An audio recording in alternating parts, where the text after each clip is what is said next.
Uber offers a lot of services to its customers that it wouldn't be so hard for taxis to integrate necessarily. A lot of my friends love it. I'm just more of a taxi type guy. Because it's really convenient. I mean, you don't have to go out to hail a cab. You just have to go on your phone.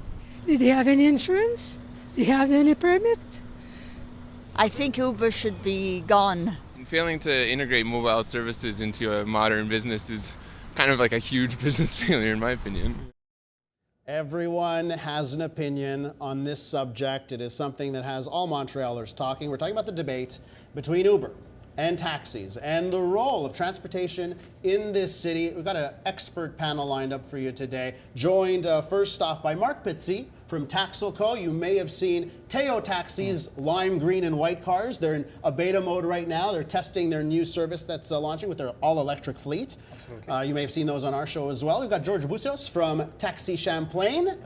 Thank you for joining us on the show. And Chris Nardi is a journalist from Journal de Montréal. He did something really interesting recently. He went undercover, or he signed up for UberX and tried out the service as a driver. And of course, Derick joining us as well on the panel. I want to start off with why we're in this situation, why we find ourselves in this position today. And I want to start off with you, George. Isn't one of the reasons we're here today because of deficiencies in the taxi service? What could the taxi industry have done better to not end up in this place? Well, of course we could have improved, but we tried to improve. Our hands were tied. We can't do what Uber does. We can't play with our prices. Electronic payments, they never obliged us to put it. Even GPS systems up to 5-6 years ago, we weren't allowed to have GPS systems. We couldn't even have a GPS Garmin or TomTom on our windshield. The taxi bureau would give us tickets. We tried, they held us back. Uber comes along, all of a sudden, we have to do this within a month. Let's take a look, though. I want to bring up your app. This is the Taxi Champlain app. I think we have that available to us now. And you know, your app, are you happy with the state of your iPhone app and your Android app and getting customers that way? We like our app. There it is now, okay? So that's your app right now, Yeah. a sort of static display. I think it shows a New York taxi in the background there. And if we go into your competitor, your main competitor we're talking about, Uber, if we go into the Uber app, it is a different situation, right? It does feel a little bit more dynamic. Yeah. Do you see the appeal of that? Right? I see that that's a $50 billion company, and we're a 45-year-old company here with taxi drivers as shareholders. You can't compare both. We don't have $100,000 or $200,000 to invest on an app. Licensing fees, I was going to say, Mark, are probably a big issue here as well. And I think we're all intrigued with the fact that the licensing fees have not even come down, even with this new competition. And maybe you can speak on that a little bit. You mean the taxi license, Yes. the taxi permits? Well, we've seen some erosion in the price of the taxi permit due to Uber. But we operate with taxi permits. We rent them to their owners. And I think we contribute, Teo Taxi contribute to stabilizing the value of the permit in Montreal. Mark, the reason I guess your service, the reason why Teo exists is because I think you see there is an area to get into, right? There's an opportunity for your company. Why was Teo Taxi formed? So we were formed to help, to contribute to the modernization of the industry. And I think George is right that it's very difficult under the current model for cab companies to invest. We come from Expand Capital, investment firm, and we were able to invest in the industry, create an application that can compete with Uber, come with a different model, introduce electric vehicles, reduce the operation cost, and we think that this can benefit the entire industry as a whole.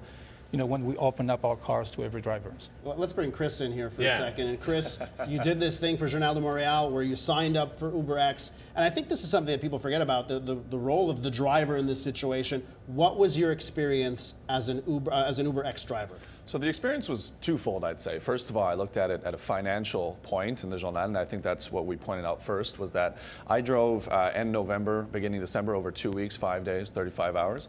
And I noticed that I didn't actually make that much money because whether you like it or not, your expenses are very relevant. It costs about 44 cents a kilometer to operate a car, my car, according to the CAA.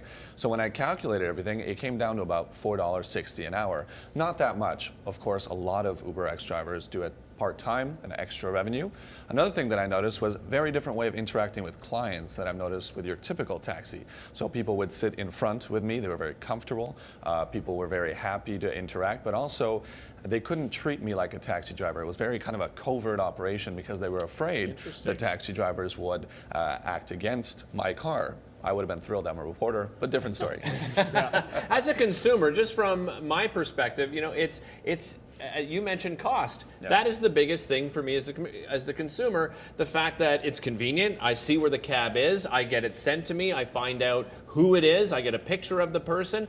That's all tracked down. So as far as the safety concerns I don't really. I have no safety issues whatsoever, and it's very affordable. George, if you could, would you lower, if you had the choice, would you lower your rates? First, the safety issues. Yeah. I think they just settled a $28 million lawsuit, Uber. Yes, they did. For This is saying that over they do fees. background checks and they actually don't do Well, the industry-leading said, background to be checks. clear, they said they do industry-leading back checks, well, and that was the term that got They them in are a trouble. PR machine that kind of plays with words. That's one thing. Prices, they are cheaper.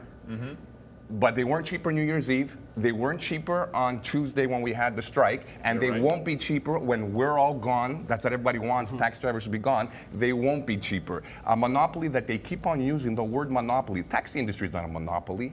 Diamond, Teo, we're all against each other. We fight against each other. The prices are set by the Transport Commission. Yes. That's not a monopoly. The monopoly will be them when they are the only ones here that will be. When there was a snowstorm outside, a metro going down, instead of paying $8, they're going to pay $15. And people seem to forget that. They just think of the moment. George, we're sticking with this topic. Stay right here on City. We're going to continue talking about this, and we will hear from Uber. That's coming up right here on Breakfast Television. Will be put in place after the commission. They should look also to deregulate the taxi industry. It's true that they have a lot of fees, and I'm not sure if those fees really help to protect the citizen, because at the end, the regulation should protect citizen, not trying to protect a monopoly like the taxi industry. Jean-Nicolas Guillemets, who from Uber couldn't make it to this panel today. He's speaking about deregulation. There are a lot of fees. You know, when I'm riding in a taxi, the driver often complains to me about all the things he has to pay for from that system in his car and that kind of stuff. What can be done to help the drivers on that end? And is deregulation an option? There's not much. I mean, we have expenses. They want us to put credit cards. We pay 7%. Drivers pay 7%. That's a lot of to money. go to school, it's $1,200. Did you go to school when you did it for a week? Nope. You didn't go to school. Registration, insurance, repairs. I mean, we pay for that. George, we've seen a lot of, like, for instance, Australia did a buyback with the licensing. Would that be something that the cab industry here in Montreal would consider? I don't know if it would be considered. I mean, it probably, at the end of the day, it may be the only solution down the road.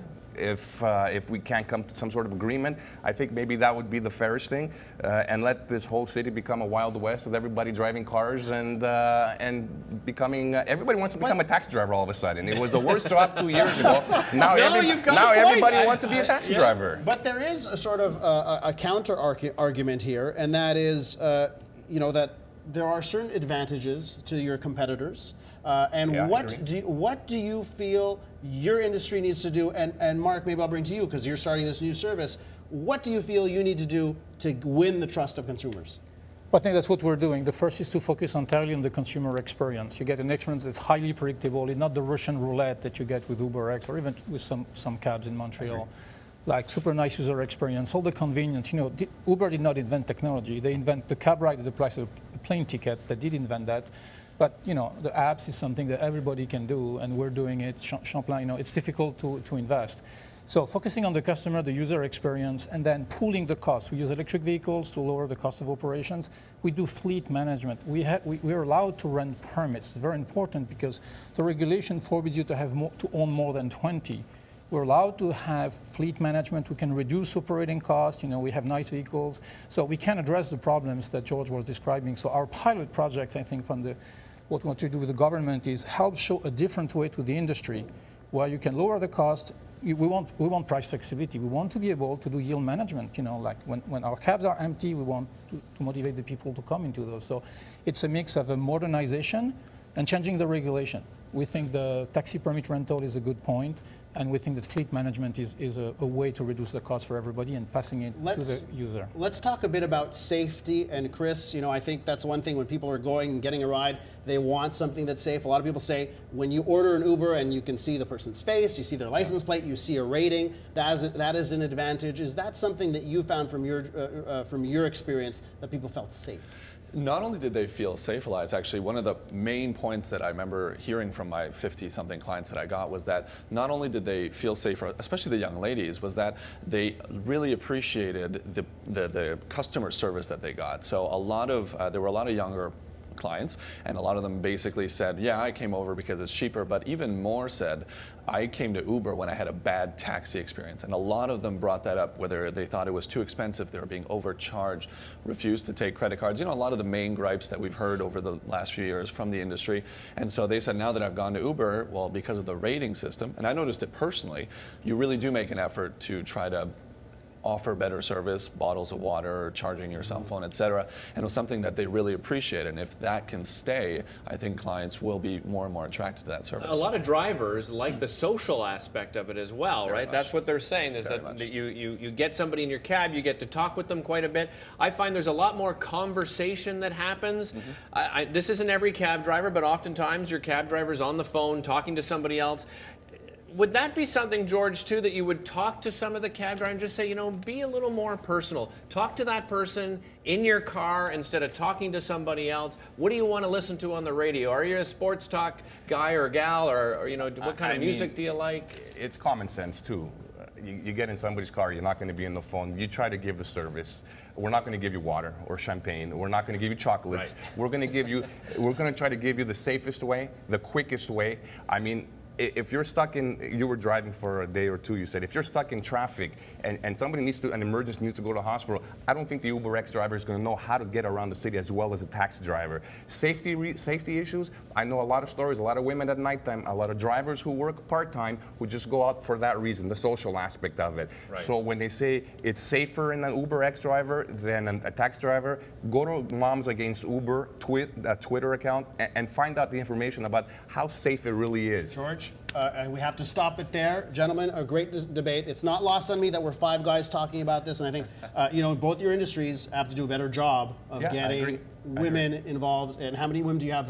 We have 3 already, and we're we have an active recruitment effort for women because women feel safer with a woman driver. Fantastic. Mark, thank you so much. George, thank you so much. Chris, thank you so much. Plenty more ahead. Entertainment City coming up right here on Breakfast Television.